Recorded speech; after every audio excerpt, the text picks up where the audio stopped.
எங்கள் இனத்தின் பெருமைமிகு முன்னோர்களில் ஒருவராக போற்றுதற்குரிய அடையாளமாக விளங்குகிற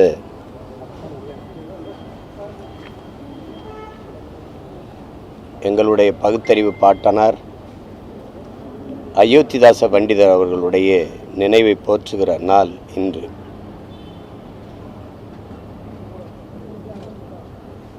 திராவிட இயக்கங்கள் தோன்றுவதற்கு முன்பே பெண்ணிய உரிமை, சமூக நீதி, தீண்டாமை ஒழிப்பு,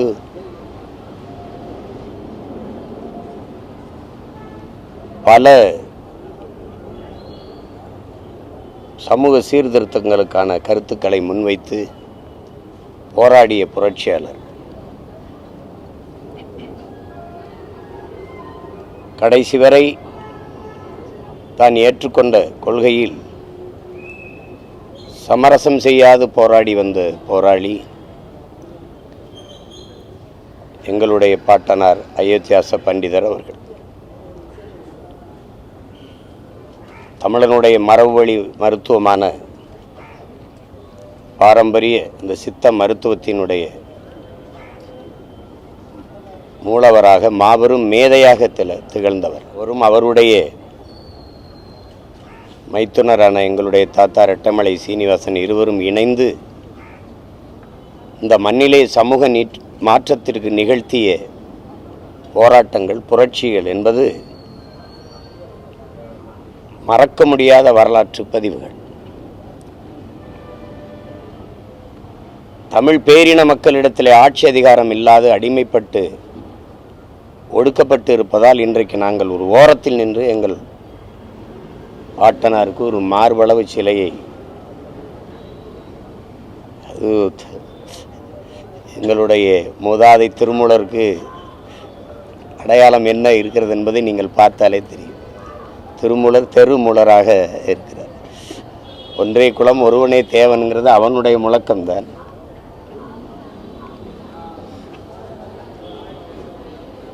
உடல் வளர்த்தேன் உயிர் வளர்த்தேன் என்ன அவன் சொன்னது தான். அவனுடைய மருத்துவம் தான். இன்னைக்கு இதெல்லாம் எங்கள் மூலவர்கள் அவங்க தான். நாங்கள் எவ்வளவு தூரம் ஒதுக்கப்பட்டு புறக்கணிக்கப்பட்டு நிராகரிக்கப்பட்டு ஓரங்கட்டப்பட்டிருக்கோங்கிறதுக்கு இது ஒரு சான்று.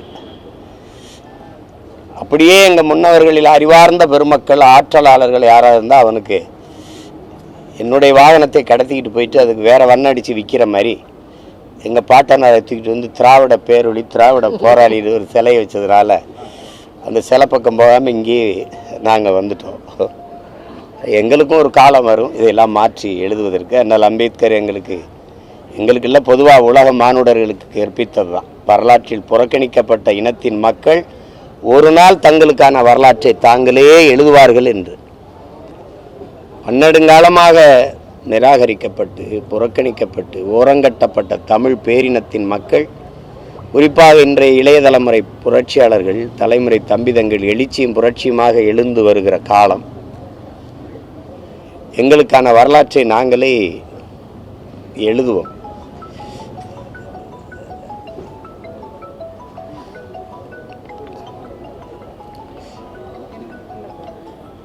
பெருமைக்குரிய எங்கள் பாட்டனாருக்கு தமிழ் பேரின பிள்ளைகள் எங்களுடைய புகழ் வணக்கத்தை செலுத்துவதில் பெருமையும் மகிழ்ச்சியும் அடைகிறோம். அவர் நினைவை போற்றி அவர் கனவை சுமந்து நாங்கள் பயணிப்போம் என்கிற உறுதியை இந்நாளில் ஏற்கிறோம். அவ்வளோதான் செய்தி. திமுக கட்சி ஆட்சி அமைக்கும் போது நீட் தேர்வு ஒரே வார்த்தையில் கொண்டு சொல்லியிருக்காங்க. நேற்று நீட் தேர்வு நடந்தது. இந்த மாணவரோட பட்டன் எல்லாம் முற்றிலும் அழுக்கப்பட்டிருக்குது. பெண் பிள்ளைகளை, அதுவும் இல்லாமல் 22 மாணவர்கள் இது வரைக்கும் இந்த நீட் தேர்வு அச்சத்தினால வீழ்ந்திருக்காங்க. பொண்ணு கூட தற்கொலை பண்ணிடுச்சு.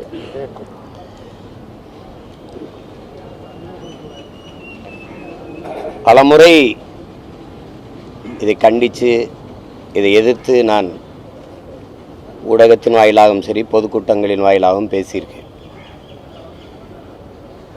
இது மாநில தன்னாட்சி, மாநில சுயாட்சி நாயகர் என்று விழா எடுத்து பாராட்டி கொள்கிறவர்கள் வெட்கப்படணும். இந்த நீட்டுங்கிற இந்த தேர்வு முறையில் பல கேள்விகளை நாங்கள் எழுப்புறோம். அதுக்கு யாரிடத்திலையும் பதில் இல்லை. இந்த நீட்டுங்கிற தேர்வு முறை தான் தரமான மருத்துவரை உருவாக்கும் என்பதை எப்படி உறுதி தர்றீங்க? நான் 12ஆம் வகுப்பு +2 தேர்வில் 1200க்கு 1199, 180 இப்படி வாங்கி வர்றேன். ஆனால் நான் மருத்துவம் படிக்கணுங்கிற எனக்கு கனவு இருக்குது. ஆனால் நீட்டு தேர்வு எழுதணுங்கிறீங்க. அதில் நான் தோற்றுறேங்கிறீங்க. ஒரு 850 மதிப்பெண்களை பெற்று அதை எல்லையில் தேர்ச்சி வர்ற, பார்டரில் பாஸ் பண்ணி வர்ற ஒரு மாணவன் நீட்டில் தேர்ச்சி பெற்றால் அவன் மருத்துவம் படிக்க தகுதியான மாணவன்கிறீங்க. இது எந்த மாதிரியான போக்கு என்பதை மனச்சான்று இருக்கிற மக்கள், அறிவார்ந்த பெருமக்கள் இதை ஆழ்ந்து சிந்திச்சு பார்க்கணும். இந்த நீட் அதுக்கு சிறப்பு பயிற்சிங்கிற பேரில் பல ஆயிரம் கோடியை அதை நடத்துகிற முதலாளிகள், நிறுவனங்கள் சம்பாதிக்கிறதுக்கு வழிவகுத்ததை ஒழிய தரமான மருத்துவரை உருவாக்குதா, போலி மருத்துவர்களை உருவாக்குதா என்பதை உங்கள் முன்னாடி உங்கள் பார்வைக்கே நான் வைக்கிறேன். இந்த நீட் தேர்வை நடத்துகிற நிறுவனம் எது? இந்த நாடு நடத்துதா? அமெரிக்காவில் இருக்கிற ப்ரோமெட்ரிக்குங்கிற ஒரு நிறுவனம், தனியார் நிறுவனம் நடத்துது. இந்த கேள்வியை நான் பலமுறை எழுப்பியிருக்கேன். உன் நாட்டின் மாணவனுக்கு தேர்வையே நடத்த முடியாத, அதுக்கு தகுதி இல்லைன்னு சொல்ற நீ, அது அமெரிக்காவில் இருக்கிற தனியார் நிறுவனம் தான் உன் நாட்டின் தரமான மருத்துவ மாணவர்களை தேர்வு செஞ்சு தருவாங்கிற நிலைமை எவ்வளவு அவமானகரமானது என்பதை என் இன மக்கள், என் அன்பு சொந்தங்கள் ஆழ்ந்து சிந்திச்சு பார்க்கணும். இது எவ்வளவு கொடுமையானதுன்னு பாருங்க. அவன் யாரு? இந்திய நாட்டின் மருத்துவ மாணவர்களை, இந்த நாட்டுக்கு தரமான மருத்துவ மாணவர்களை தேர்வு செய்வதற்கான எனக்கு நேர்த்திக்கடனா? இது எங்க? இல்லை எங்கள் குலதெய்வம் கோயிலில் நேர்ந்து எந்த கோயிலில் வந்து அவனுக்கு என்ன தேவை இருக்குது? என்ன தேர்வு இருக்குது? ஒரு மாணவனை தேர்வு செய்கிற தேர்வை நடத்த முடியாது. நீ ஒரு நாட்டின் தலைவனை தேர்வு செய்கிற தேர்தல் எப்படி சரியாக நடத்துவ? எப்படி நடத்துவ? இதில் என்ன முறை? நீட்டில் நான் தேர்ச்சி பெற்று வந்துடுறேன். எனக்கு பாடம் நடத்தக்கூடிய பேராசிரியர் பெருந்தகைகள் யார்? மருத்துவ பேராசிரியர்கள் யார்? பழைய மருத்துவர்கள் தான். அந்த பாடத்திட்டம் என்ன? பழைய பாடத்திட்ட முறை தான். அப்போ அதே பேராசிரியர் பெருமக்கள், அதே பாட முறை எப்படி அப்புறம் மருத்துவம் மட்டும் இப்படி தரமாக வந்துடும்? அதே தரம் தான். ஆனால் நீட்டு தேர்வு எழுதி வருவதாலேயே ஒரு தரமான மருத்துவன் வந்துடுவான்னு நீங்கள் சொன்னால் இது எவ்வளோ பெரிய வைத்துக்காரத்தனம்ங்கிறத சிந்திச்சு பார்க்கணும். இந்த தேர்வு முறையை கொண்டு வரும்போதே ஒடுக்கப்பட்ட, கல்வி பல ஆயிரம் ஆண்டுகளாக, பல நூறாண்டுகளாக மறுக்கப்பட்ட சிற்றூர்களில் நான் வசதி இருக்குது, தனி பயிற்சி வச்சு படிச்சுக்கிறேன். எனக்கு மின் விளக்கு இருக்குது, எனக்கு எல்லாம் இருக்குது. ஆனால் இது எதுவும் இல்லாத சிற்றூர்கள் இருக்கிற மாணவன், அவனுக்கு மருத்துவ கனவு வரக்கூடாதா? கிராமப்புறங்களில் வரக்கூடாது? கல்வி மறுக்கப்பட்ட சமூகங்கள் இருக்குது. இந்த தலைமுறையில் தான் படித்தவங்களாம் இருக்கு. நான்லாம் எங்கள் ஊரில் 5வது பட்டதாரி. அதுக்கு முன்னாடி எவ்வளவு காலம் இருந்த கல்வி எவ்வளோ மறுக்கப்பட்டிருக்க சிற்றூர்களாக நாங்கள் இருக்கோம். சிமிலி விளக்கில், மண்ணெண்ணெய் விளக்கில் படித்தவங்க. அப்போ எங்கள் நிலைமையெல்லாம், அப்போ நீ அந்த மாதிரி வரும்போது அவனெல்லாம் மருத்துவ கனவு பாலாகி போயிடும், பொசுங்கி போயிடும், கருகி போயிடும்ங்கிற ஒரு கனவு, இது ஒரு தொலைநோக்கு பார்வை இல்லாது எப்படி இந்த நீட்டு தேர்வை காங்கிரஸ் கொண்டு வந்தபோது இதே திமுக அரசு எப்படி ஆதரிச்சது? என் தங்கச்சி அனிதா செத்த பிறகு ஏற்பட்ட புரட்சியில், அவன் மரணத்தில் ஏற்பட்ட கொந்தளிப்பு கொதிப்பில் உடனே ஐயோ இல்லை நாங்கள் அப்படி இப்படி நீட்டை நாங்கள் ஒழிப்போம், அதுக்கு ரகசியம் வச்சுருக்கோன்னு நீங்கள் கதை விட்டீங்க. 60 லட்சத்துக்கு மேலே கையெழுத்து வாங்க. நீங்கள் என்ன பண்ணீங்க? சேலம் மாநாட்டில் குப்பையில் தூக்கி போட்டு போயிட்டீங்க. யார்கிட்ட கொடுத்தீங்க அந்த கை?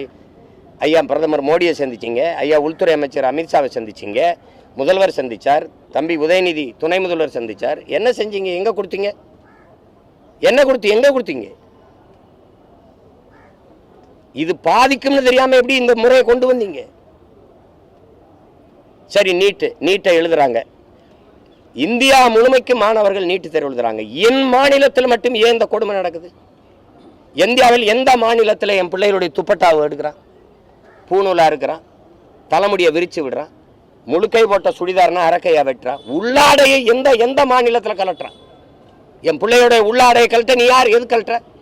அந்த தேர்வு நடத்துகிற ஆணையர், அந்த மேற்பார்வையில் கடத்துற காவல்துறைக்கு என்ன வேலை? மனச்சான்றோட இந்த நாட்டு மக்கள் இதை யோசிக்கணும். இதை நீட்டு வேணாங்கிறாரு, இப்படிலாம் பேசக்கூடாது. மூக்குத்தி தோடு எவ்வளவு பெருசு இருக்கும்? மூக்குத்தி அறிவார்ந்த மக்கள் செஞ்சு பாருங்க. இந்த மூக்குத்தி எவ்வளவு பெருசு? இந்த மூக்குத்திக்குள்ள பிட்டை கொண்டு போய் பார்த்து எழுதிட முடியும்னு நம்புதா அந்த சமூகம்? நம்புதா? ஏன் அங்கே கண்காணிப்பு கருவி வை, சிசிடிவி கேமராவை வை. அப்போ மேற்பாளர்கள் சூப்பர்வைசர் இருக்கான்ல, அவர் என்ன பண்ணிக்கிட்டு இருக்காரு? அவர் என்ன பண்ணிக்கிட்டு இருக்காரு? பார்த்து எழுதும் போது அப்படிக்க மாட்டாரா? இந்த தோடுக்குள்ளேயே மூக்குத்திக்குள்ளேயே நீ விட்ட மறைச்சு கொண்டு எழுதிட முடியும்னு நம்ப சொல்றேன். ஆனால் இந்த ஓட்டு போடுற பெட்டி, இவ்வளவு பெரிய பெட்டிகளை ஒன்றும் செய்ய முடியாதுன்னு நம்ப சொல்றேன். இது சரியா பதிவு நடக்குங்கிற இந்த மூக்குத்திக்குள்ள பிட்டு கொண்டு போய் எழுதிடுவான்னு நம்ப சொல்றேன். அருணா கொடியா இருக்க சொல்ற, பூணூலா இருக்க சொல்ற, தாலியை கழட்ட சொல்ற. இதெல்லாம் ஒரு ஜனநாயக நாடா? ஏன் எனக்கு படிக்கிறது இந்த நாட்டில் மட்டும் நான் விரும்பிய கல்வியை கற்கிறது ஏன் எனக்கு இவ்வளவு கடினமா இருக்கு? ஏன் உலகத்தில் எந்த நாட்டிலே கல்வி ஏன் சுகமா இல்லாம சுமையா இருக்கு? ஏன் இவ்வளவு கொடுமையா இருக்கு? உங்களெல்லாம் யாரா மருத்துவராக சொன்னதுன்னு கேட்குறீங்களா? என்ன கணக்கில் இதை கொண்டு வரீங்க? வட இந்தியாவில் நான் அறிவார்ந்த பெருமக்களே, நான் வேணா காணொலி ஆவணத்தை காட்டுறேன். வட இந்தியாவில் இதே நீட்டு தேர்வு எழுதும் போது புத்தகத்தை விரிச்சு வச்சு எல்லாரும் எழுதுறான். அந்த மேற்பார்வையாளர், அந்த பார்வையாளர் சூப்பர்வைசர் என்ன பண்றாரு? கதவடையில் நின்றுக்கிட்டு யாராவது வர்றானான்னு பார்த்துட்டு இருக்காங்க. நீங்க எல்லாம் பார்க்க தவறி இருந்தால் நான் அந்த காணொலியை தரேன், நீங்க ஒளிபரப்புங்க. இத்தனை மாநிலங்கள் நடக்கும்போது ஏன் மாநிலத்தில் மட்டும் ஏன் இந்த கொடுமை நடக்குது? தமிழ்நாட்டில் மட்டும் பிள்ளைகளை பொத்தான இருக்கிறது. இந்த பொத்தானுக்களை பிட்டு கொண்டு வர முடியுமா? என்ன வேலை இது? காவல்துறை எதுக்கு அங்கிருந்து கழட்டுது? மூக்குத்தியை போட்டு தரன்ற, இது பண்ற, உள்ளாடை கலட்டிடுற, வீட்டுக்கு போய் உடைய மாத்திக்கிட்டு வான்ற. இன்னைக்கு ஜவுளி கடையில் நீட்டு தேர்வுக்கு ஏற்ப மேலாடை விற்கப்படும் போட்டிருக்கேன். நாண்டுகிண்டு சாகவனா இதெல்லாம் பார்த்து இந்த நாடா? அது நாடா? கேட்டேன். நாங்க தான் எல்லா உரிமையும் பாதுகாத்து. என்ன இதை பாதுகாத்தீங்க நீங்க? என்ன உரிமையை பாதுகாத்த? இதெல்லாம் கலட்டிட்டு இதெல்லாம் அறுத்துட்டு என் பிள்ளையை விட அள வச்சு கண்ணீரோட உள்ள போய் தேர்வு எழுதுனா இது மாதிரி ஒரு மனித வதை கொடுமை ஏதாவது உண்டா? என்ன மனநிலை என் பிள்ளை போய் எழுதும்? படித்த பாடம் எப்படி நினைவில் வரும்? எப்படி வரும்? போன தடவை உள்ளாடை கழட்டி விட்டு உட்காந்து அது கடைசி வரைக்கும் தேர்வு மூலையில் உட்காந்து அழுதுட்டு போச்சு. எப்படி அவள் உயரமாச்சுக்கிறோம்? எப்படி இருப்பா? தான் மருத்துவம் படிப்பேன், நான் டாக்டரா வருவேன், என்னவாகிறான்னு ஆசிரியர் கேட்குறான். இந்த நாட்டில் ஒரு சாபக்காடு. ஒருத்தன் கூட நான் நல்ல அரசியல் தலைவனாகணும், நல்ல வேளாண் குடிமகன் ஆகணும் ஒருத்தனும் சொல்றதில்லை. எல்லாம் டாக்டர் இன்ஜினியர் தான். தொலை டாக்டர் ஆகு. அப்படி கனவோட நான் மருத்துவராவேன்னு சொல்லி வந்த என் பிள்ளைகளுக்கு கடைசி அவன் கூட படித்த நண்பனை, சமூகத்தை, பெற்றோர்களை, உறவினர்களை எதிர்கொள்ள முடியாம தானே உயிரை மாய்த்துக்கிட்டு போகுது. பச்சை பிள்ளைகளை கொல்ற, குடிக்க வச்சு கொல்ற, படிக்க போற இடத்துலையும் தேர்வு விடாம கொல்ற. என்னதான்டா அது நாடுது? என்னதான் நாடுது? கொடுமை. பித்தானை வெட்டிக்கிட்டு மூக்குத்திய போட்டு கலட்டிக்கிட்டு இருக்கேன். அறிவு யாராவது கேட்க மாட்டீங்களா? யாருமே கேட்க மாட்டீங்களா? எங்க இந்த மூக்குத்திகளை எப்படிங்க பிட்டு கொண்டு போக முடியும்? எப்படி கொண்டு போக முடியும்? தாலியில் என்னங்க பிட்டு கொண்டு எப்படிங்க கொண்டு போய் பார்த்து எழுதிட முடியும்? இந்த குடிக்க வச்சும் தாலியா இருக்கிற, படிக்க வச்சு தேர்வதுமும் தாலியா இருக்கிற. இது என்ன நாடுது? கேட்டா நாங்க தான் சுயாட்சி நாயகன். இதுதான் சுய ஆட்சியா? தேர்தல் எழுது வரும்போது பிள்ளைகளை கடைசி அரை மணி நேரம் உட்காந்து மனதுக்குள்ள நினைவுபடுத்தி அமைதியான சூழ்நிலையில் போய் அந்த பிள்ளைய தேர்வு எழுதணும். வாசலில் நிற்க வச்ச அந்த பிள்ளைகளை காட்சியை பாருங்க. உன் மகளோ என் தங்கச்சியோ உன் மகளோ உன் தங்கச்சியோ எழுதுனா உன் மனநிலை எப்படி இருக்குமான்னு பாரு. மறுபடியும் இவங்களுக்கு ஓட்ட போட்டு கேவலப்படுத்தி நாட்டை நாசம் பண்ணிட்டு கேள்வி வேற என்ன செய்யறதுன்னு தெரியாம இதுக்கெல்லாம் முடிவு கட்டுற ஒரு காலம் வருது. நீ மாத்தலைன்னா பாரு. நானு என் பாட்டன் அயோத்தியாச பண்டிதர் மேல ஆணையிட்டு சொல்றேன், ஒரு நாள் நான் வந்து உட்கார்ந்தவனை நீட்டை பாக்குறேன். நீட்டு வேற எங்கேயாவது காட்டுன்றேன் நான். எல்லாம் ஆந்திராவில், பீகாரில், மற்ற மாநிலத்தில் எழுதும் போதெல்லாம் இப்படித்தான் என் பிள்ளைகளுக்கு எல்லாம் கழட்டி விடுறியா? காவல்துறைக்கு அங்க என்ன வேலை? தேர்வு எழுதுற அரங்கத்துக்கு வாசல்ல காவல்துறைக்கு என்ன வேலை? பெண் காவலர்கள் ஏன் என் பிள்ளைகள் சுடிதாரை கழட்டுறது, அதை கழட்டுறது, இந்த தலைமுறை இதெல்லாம் என்ன வேலை? அது என்ன அக்யூஸ்ட் ஆனாங்கல்ல? இல்லை என்னது இது? ஏடா இவ்வளவு சோதிக்கிற? ஆதார் கார்டு கேட்ட, கைரேகை, கண்வெளியில் எடுத்த, செக்யூரிட்டின்ற ஏர்போர்ட்டுக்குள்ளே வானூர்திக்குள்ளே போக முடியல, ஷூவை கழட்டு, பெல்ட்டை கழட்டுங்கிற, 1008 தடவை சோதிக்கிற. அவன் வந்து புல்வாமாவில் அடிச்சுட்டு போகிறான், பகல்காமில் அடிச்சுட்டு போகிறான். அதையெல்லாம் விட்டுற அந்த பிட்டடிக்கு போகுது என் பிள்ளைன்ட்டு இங்கே பிடிச்சி நோண்டிட்டு இருக்கு. என்ன நீ உன் பாதுகாப்பு? கேவலம். இத்தனை மாநிலங்கள் எழுதும்போது என் மாநிலத்தில் மட்டும் இந்த துயரம் தொடருது. கேட்டால் இவங்கெல்லாம் நல்லாட்சி கொடுத்துட்டேன்னு அவரே சொல்லிப்பாப்ல. அவர் திறார் பாருங்க. தலைவர் கலைஞர் அவர்கள் மட்டும் இன்று இருந்தால் அன்று ஸ்டாலின் என்றாலே உழைப்பு உழைப்பு உழைப்பு என்று சொன்னார்கள். இன்று இருந்தால் ஸ்டாலின் என்றாலே சாதனை சாதனை சாதனை என்றால். ஆமா, ஒன்றுமே இல்லாமல் இவ்வளவு கொடுமையான ஆட்சியை 5 ஆண்டு நடத்திட்டீங்கன்னா அது சாதனை தானே. அது அப்படி சாதனை தான் சொல்லணும். இதுல அப்பா வேற நமக்கு அப்பா அப்பா எந்த அப்பா பிள்ளைகளை இப்படி பாடாப்படுத்துவார்? அப்பா ரொம்ப கொடுமையாக இருக்குது. குடிக்க போகிறவங்க கூட ஒரு வசதி இருக்குங்க, அது உட்காந்து குடி அப்படின்றது எல்லாம் நின்று ஒழுங்கு மரியாதையாக கொடுக்குறான். படித்து தேர்வு எழுத போகிற என் பிள்ளைகளை நீங்கள் படுத்துகிற பாடு ஒன்றும் இல்லை. எல்லாரும் தேர்வு எழுதணும். பிரதமர்லேருந்து எல்லா அமைச்சர், முதலமைச்சர் எல்லாம் தேர்வு எழுதணும். நீதிபதினா தேர்வு எழுதுறீங்கள, வழக்கறிஞர் தேர்வு இருக்குது, ஐபிஎஸ்க்கு தேர்வு இருக்குது, ஐஏஎஸ்க்கு தேர்வு இருக்குது, எல்லாத்துக்கும் தேர்வு இருக்குது, மருத்துவருக்கு தேர்வு இருக்குது, எக்ஸிட்டு நீட்டு எக்ஸிட்டு எல்லாம் வைக்கிறா. இந்த அமைச்சர் நாட்டையே கட்டி ஆள்ற பிரதமர், உள்துறை அமைச்சர், நிதி அமைச்சர், இந்த இருக்கிற முதலமைச்சர், இந்த அமைச்சர்களுக்கு என்ன தேர்வு இருக்குது? அப்போ என்ன செய்யணும்னா, மக்கள் தேர்வு செஞ்சுட்டாங்க எம்எல்ஏவாரு, எம்பிஆர். ஆனால் அமைச்சர் ஆகணும்னா வா, நீ ஒரு நீட் எழுது, வா இங்கே வாப்பா. ஒரு சிலபஸ், இலக்கியம், வரலாறு, அறிவியல், புவியியல், வேளாண்மை, மருத்துவம் எல்லாவற்றையும் ஒரு பாடமாக வைப்பா, வச்சு படிப்பா. படித்து உண்மையிலேயே நல்ல நீதிபதிகள், நேர்மையான ஓய்வு பெற்ற நீதிபதிகள் அதை திருத்தட்டும், வேல்யூ பண்ணட்டும். வந்து நீ எழுதி வந்து அதிக மதிப்பெண் பெற்றுட்டாங்க. நல்ல மதிப்பெண் பெற்றவர் பிரதமர், முதலமைச்சர், ஓரளவுக்கு பெற்றவர் உள்துறை அமைச்சர். அப்போ வருவோம். தோற்று போனால் வெளியில் போய் சாதாரண எம்பி எம்எல்ஏவாக இரு. சும்மா வந்து எல்லாரும் தேர்வு எழுதணும், இவர் எதையும் எழுத மாட்டாப்ல. உங்களுக்கு ஆடுங்க, இது ஒரு கொடுமை தான். வேற ஏதாவது கேளுங்க, வெறியாயிரப்புறேன். காலையில் படித்து செய்தியை படித்து தலை காஞ்சி போயிருக்கு. தலைவர் நடிகர் விஜய் வந்து கொடைக்கானல் படப்பிடிப்பு போயிருக்காரு. அங்கே அறிவிக்கப்படாத ரோட் ஷோ மாதிரி நடத்திருக்காரு. அது குறித்து இப்போது 2026 தேர்தல் இவளை இதுக்கு முன்னாடி நல்ல கேள்வி, எல்லாருக்கும் சொல்ல வேண்டிய கேள்வி. ஒரு வலிதோய்ந்த ஒரு கேள்வியை கேட்டீங்க, அறிவுபூர்வமான கேள்வி, மக்களுக்கு சொல்லணும். முதல்ல இதை ஒழிக்கணும். நீட்டு படிக்கிற, நீட் எழுதுகிற பிள்ளைக்கணும் மொத்தமாகவே இது கொடுமை, அதை ஒழிக்கணும்னு சொன்னீங்க. இது ஒரு கேள்வி, இது என்னத்துக்கு என்கிட்ட கேட்குறீங்க? அது என் தம்பிகிட்ட தான் கேட்கணும். நீங்கள் ஏங்க இப்படி பண்ணுறீங்கன்னு கேட்கணும். எனக்கிட்ட பார்க்குறீங்க. இப்போ 2026 தேர்தலுக்கு ரெடி ஆகிட்ட மாதிரி இருக்காரு. உங்கள் கருத்து என்னன்னு கேட்குறேன். என்கிட்ட கேளுங்க, நான் ரொம்ப முன்னாடியே தயாராகி போய்கிட்டு இருக்கேன்.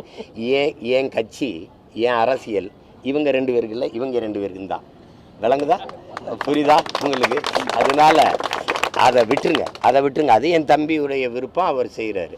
அதனால அதை போய் நான் கருத்து சொல்ல தயாராக இல்லை. வேற ஏதாவது ஆதிதிராவிடர் பள்ளி, சீர்மரபினர் பள்ளி பேரை மாற்றணும். அது மாற்றினாப்புல, அதாவது அது மாற்றினாப்புல அங்கே இருக்கிற தீண்டாமையோ, அது அந்த சாதிய இழிவோ அதெல்லாம் ஒளிஞ்சு போய் சமத்துவம் வந்துடும்னா நீங்கள் மாற்றலாம்.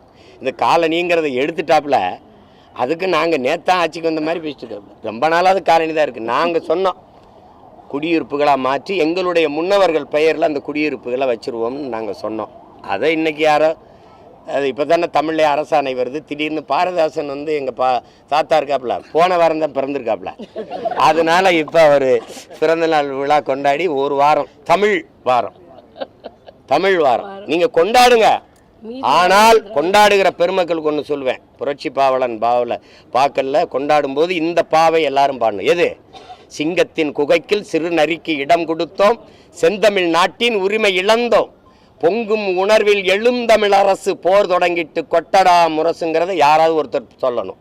அப்புறம் நறுக்குவோம் பகையின் வேர் சிறுத்தை பெருங்கூட்டம், நாம் தமிழர் என்று முரசறைவாய். அதையும் பாடணும். எப்படியே அதையும் பாடணும். சும்மா அங்கே வந்துக்கிட்டு இப்போ கொண்டாடிட்டு சும்மா இனிப்பு கொடுத்துக்கிட்டு சுற்றிக்கிட்டு இருக்கக்கூடாது. புரியுதா? என்ன தான் கொண்டாடுறீங்கன்னு நான் பார்க்கத்தானே போகிறேன். அங்கே போயிட்டு எங்கள் தளபதி போல் உண்டா, எங்கள் சின்னவர் போல் உண்டா, இந்த கொடுமையெல்லாம் கேட்கக்கூடாதுன்னு தான் அவன் முன்னாடி சேர்த்து போயிட்டான். வேற திருநீர்மலை பகுதியில் 2022ஆம் ஆண்டு ஒரு கிணறு வெட்டுறாங்க சார். அதுக்கு 12,50,000 ரூபாய் செலவு பண்ணி வெட்டுறாங்க. அது இப்போ நேரத்துக்கு சரியா சொல்றீல இப்படி அதை யாரும் பார்க்கக்கூடாதுன்னு ஜேசிபி அந்த கிணறையே மூடிட்டாங்க. அது இது வந்து திராவிட மாடலில் வருது. இது 2.0 வருதுல, திராவிட மாடல் 2.0ல. அது இதை விட நல்லா இருக்கும். தம்பி ரொம்ப வேதனை வந்துருச்சு, நான் சிரிச்சுட்டு அப்படியே போயிடணும் தம்பி. இப்போ எனக்கு வந்து ரொம்ப வேதனையாக இருக்குது, வலியாக இருக்குது, சிரிச்சுட்டு போயிடுவோம் வாங்க. ஆனால் இதை சரி செய்யணுங்கிற வெறி. இப்போ உங்களுக்கு ஒரு கோபம் வருதுல்ல, இந்த கோபத்தை தயவு செய்து இந்த கோப நெருப்பை அணைய விடாமல் இருங்கன்னு ஒரு 6 மாதம் தான் இருக்குது. இவங்களை பொசுக்கணும். தயவு செய்து இவங்களை ஒழிக்கணும். இதை விட கொடுமை, இந்த பாலம் கட்டி திறக்கிறதுக்கு முன்னாடி இழிஞ்சு விழுந்தது, பள்ளிக்கூடம் கட்டி திறக்க முன்னாடி இழிஞ்சு விழுந்தது. பாலம் கட்டிட்டு போகிறாங்க, ஒரு மலையில் காணாம பாலத்தை. இதெல்லாம் ரோடு போடப்படலை தம்பி, ரோடு மூடப்படுது. இப்போ நான் என் வீட்டுக்கு வந்து பார்த்தீங்கன்னா குண்டுங்குழியுமா இருக்கும், அதான் மலை மேலே வண்டி ஓட்டி போகிற மாதிரி இருக்கும். ஆனால் தேர்தல் வரும்போது ரோடு போடப்படாது, அந்த குண்டுகுழி மூடப்படும். இது ஒரு ஆட்சி முறை, இந்த ஆட்சி முறை சரித்திர புகழ்பெற்ற திராவிட மாடல் என்று குறிக்கப்படுகிறது. இதுக்கு பேர் திராவிட மாடல். இந்த ஓல்டு மாடல் அம்பாசிடரை ஈயம்பித்தால பேர்ச்சம்பளைக்கு தூக்கி போடல, பார்த்தே நீ. சிபிஎஸ்சி மாணவர்கள் 5வது வகுப்பு படிக்கக்கூடிய பிள்ளைகளுக்கும் 8வது படிக்கக்கூடிய பிள்ளைகளும் கட்டாய தேர்ச்சி முறை கிடையாது, ரத்து செஞ்சிருக்காங்க. அது எப்படி பார்க்குறீங்க? இந்த மாணவர்கள் உளவியல் ரீதியாக பாதிக்கப்பட மாட்டாங்க, உங்களுக்கு கட்டாயமாக தேர்ச்சி இல்லை அப்படின்றது இல்லை. அதுதான் நீங்கள் நம்ம கல்வி முறையை கொஞ்சம் கல்வி முறையே நம்மகிட்ட தப்பாக இருக்குது. எங்களுடைய கோட்பாடு, எங்கள் அப்பா நம்மாழ்வார் கடைசி வரை வலியுறுத்தியதே நமக்கு 8ஆம் வகுப்பு வரை தேர்வில்லாத தேர்ச்சி, சுவர் இல்லாத கல்வி. உங்களுக்கு விளங்குதா? எங்களுடைய கோட்பாடு இந்த தேர்வில்லாத தேர்ச்சி 8ஆம் வரைக்கும் பிள்ளார ஆல் பாஸ் இல்லை ஆளார் புறமட்டல். அங்கே போயிட்டு 9ஆம் வகுப்பில் ஒரு தேர்வு வைக்கிறோம். ஏன்னா 10ஆம் வகுப்பில் ஒரு பொது தேர்வு வருது. என் பிள்ளைகளே, என் செல்வங்களே, 10ஆம் வகுப்பில் இது மாதிரி தான் ஒரு தேர்வு வரும். இது ஒரு பெரிய வித்தை கிடையாது, இதுக்கெல்லாம் பயந்துக்கிறாத. இது மாதிரி தான் வரும். இப்படி தாள் கொடுப்பாங்க, கேள்வித்தாள், அதுக்கு பார்த்துட்டு நீ இதுக்கு பதில் எழுதணும்னு ஒரு பயிற்சி. அது 10ஆம் வகுப்பு. இந்த 11ஆம் வகுப்புலையும் பொது தேர்வு வைக்கணும்னு சொல்கிறது என்னென்னா, சில தனியார் பள்ளிகள் என்ன பண்ணுதுன்னா, நேரடியாக 2 ஆண்டும் தேர்ச்சியை காட்டுறதுக்கு 12ஆம் வகுப்புலேயே பாடத்தை நடத்தி விட்டுருது. பாடத்தை அங்கே போய் என்ன செஞ்சிருதுன்னா, தனித்திறன் போட்டியில் பொதுத்திறனுக்கு போகும்போது அவன் 11ஆம் வகுப்புல இருந்தும் கட்டுறான், +1 இருந்துலையும். அப்போ தெரியாமல் போயிடுது பாடம். அப்போ நீ இதில் என்னென்னா, இந்த கல்லூரி படிக்கிற மாதிரி 11ஆம் வகுப்புல ஒரு வேளை ஒரு பாடத்தில் போனால் 12ஆம் வகுப்புல சேர்த்து எழுதிக்கலாங்கிற ஒரு முறையை கொண்டு வந்தால் நம்ம பிள்ளைகளுக்கு 2 பாடத்தையும் சரியாக படித்து தேர்வு பண்ணிடும். அதுக்காக தான் 8ஆம் வகுப்பு வரைக்கும் தேர்வு இல்லாத ஒரு தேர்ச்சி முறையை கொண்டு வரணும்னு நாங்கள் சொல்கிறோம். இப்போ நீங்கள் சிபிஎஸ்சியில் இதை சொல்கிறீங்க, இன்னொரு பக்கம் புதிய கல்விக் கொள்கையில் அவன் 3ஆம் வகுப்பு 5ஆம் வகுப்பு 8ஆம் வகுப்புல பொது தேர்வு எழுதுன்றான். உலகத்திலே கல்வியில் முதலிடத்தில் இருக்கிற நாடு தென்கொரியா தான், 2வது ஜப்பான், 3வது சிங்கப்பூர். அந்த தென்கொரியா என்ன செய்யுது, 8 வயசில் தான் பிள்ளைய 1ஆம் வகுப்புல சேர்க்குது. நீ என்னை 8 வயசில் பொது தேர்வு எழுதுங்கிற சொல்கிறது புரியுதா? அப்போ அவன் என்ன சொல்கிறான்னா, ஒரு பொது தேர்வு எழுதும்போது அந்த பிள்ளை தோல்வி விட்டுருச்சுன்னா அந்த கல்விங்கிறது நெஞ்சுக்குள்ளே ஒரு நஞ்சா பாய்ந்துடும். பள்ளிக்கூடம் போகிறதே நரகத்துக்கு போகிற மாதிரி ஆகிடும். அப்போ அந்த கல்வி இருக்கிற மனநிலிருந்து இந்த பிஞ்சு மனசு ஒடிஞ்சு மனநலம் பாதிக்கப்பட்டு சமூக சீரழிவு ஆயிரும். அப்போ அதனால் இது கல்விங்கிறது எப்போவுமே சுகமாக இருக்கணும், சுமையாக இருக்கக்கூடாது. நாங்கள் வரும்போது வீட்டு பாடம் ஹோம்ஒர்க்கே கிடையாதுங்கிறோம். அங்கே படி 5 பாடத்தையும் நம்ம படிக்கணும், 5லேயும் 100 வாங்கணும். வரலாறு நடத்துகிற ஒரு புவியியல் தெரியாது, புவியியல் நடத்துறதுக்கு அறிவியல் தெரியாது, தமிழ் நடத்துறதுக்கு ஆங்கிலம் தெரியாது, ஆங்கிலம் நடத்துறதுக்கு கணிதம் தெரியாது. எல்லா ஆசிரியரும் தனித்தனியாக நடத்துவாங்க. ஆனால் படிக்கிற நான் 5லேயும் 100க்கு 100 வாங்கணும். 4 பாடத்தில் 100. உன்னை மாதிரி அறிவாளி கிடையாதுடா, உன்னை மாதிரி டே இவனை மாதிரி படிங்கடா. அறிவியல் ஆசிரியர், புவியியல் ஆசிரியர், அப்புறம் கணித ஆசிரியர். ஆங்கிலத்தில் தோத்துட்டேன், முட்டா பையில, அறிவு கட்டவனே, நீலாம் ஆடு மாடு மேய்க்கத்தாண்டா லாய்க்கு. எப்படி 4 பாடத்தில் பாராட்டினது ஆசிரியர் பாராட்டினது உண்மையா? ஒரு ஆசிரியர் அறிவு கட்ட முட்டா பையன்றாரு, அது உண்மையா? இதெல்லாம் ஒரு கொடுமை. அதுக்கு தான் நாங்கள் என்ன சொல்கிறோம், தனித்திறன் கல்வி. வீரத்துறவி விவேகானந்தர் இந்த நாட்டுக்கு போதிச்சது தான். ஒவ்வொரு மனிதனுக்குள்ளும் தனித்த பேராற்றல் மறைந்திருக்கிறது, அதை கண்டுணர்ந்து வெளிக்கொணர்வதற்கு பேர் தான் கல்விங்கிறார். சச்சின் டெண்டுல்கர் பந்தை அடிச்சாரா படிச்சாரான்னு அவன்கிட்ட பதில் இல்லை. எங்களுடைய ஈடு இணையற்ற இசை மேதை எங்கள் அப்பா இளையராஜா படிச்சாரா, இசை அமைச்சாரா? எங்கள் ஐயா நடிகர் திலகம், உலகத்தில் அவரை மிஞ்சின ஒரு நடிகன் இன்னும் பிறக்க போதும்ல. படிச்சாரான்னு நடிச்சாரா? ஒரே ஆற்றல், அவனை மிஞ்ச ஆள் கிடையாது. அப்படிதான் எங்கள் ஐயா அப்துல் கலாம். ஒரே துறை, அறிவியல் துறை, ஒரே துறைகளுக்கு அவன் ஜவஹர் பழனியப்பன் இன்னைக்கு அமெரிக்காவில் மிகப்பெரிய மேதையாக இருக்கிறார். எங்கள் ஐயா மருத்துவர். எங்கள் அப்பா முத்தமிழன்லாம் இன்னைக்கு அமெரிக்காவில் பல மருத்துவர்கள் உயர்ந்த மருத்துவ நிலையில் இருக்காங்க. ஒவ்வொருத்தரும் அப்படி தான், ஒரே துறை தான். எங்கள் அப்பா பாரதி ராஜாவை எங்கள் அப்பா இளையராஜா மாதிரி இசைமின்னு சொல்லக்கூடாது, இந்த பாவத்துக்கு அந்த அப்பா மாதிரி படம் எடுன்னு சொல்லக்கூடாது. அவரவர் துறையில் மேதமை, அதை தான் நீங்கள் பார்க்கணும்.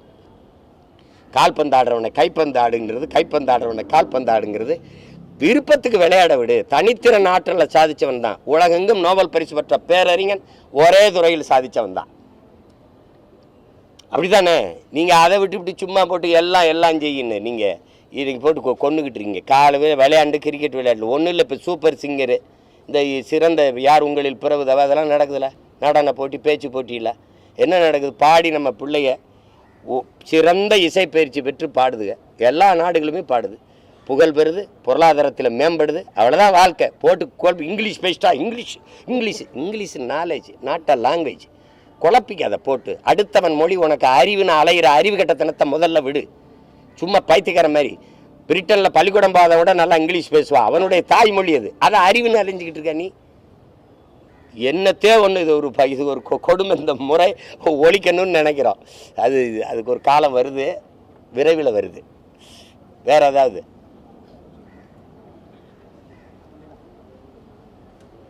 இருக்கா? எங்கள் பாட்டனார் அயோத்தியாசர் பண்டிதருடைய பெரும்புகள் போற்றுவோம். அவருக்கு கவனவை நிறைவேற்ற எல்லோரும் பாடுபடுவோம். நன்றி, வணக்கம். பிளே ஸ்டோர் மற்றும் ஆப் ஸ்டோரில் இருந்து பாலிமர் செயலியை QR கோடு மூலம் பதிவிறக்கம் செய்யுங்கள்.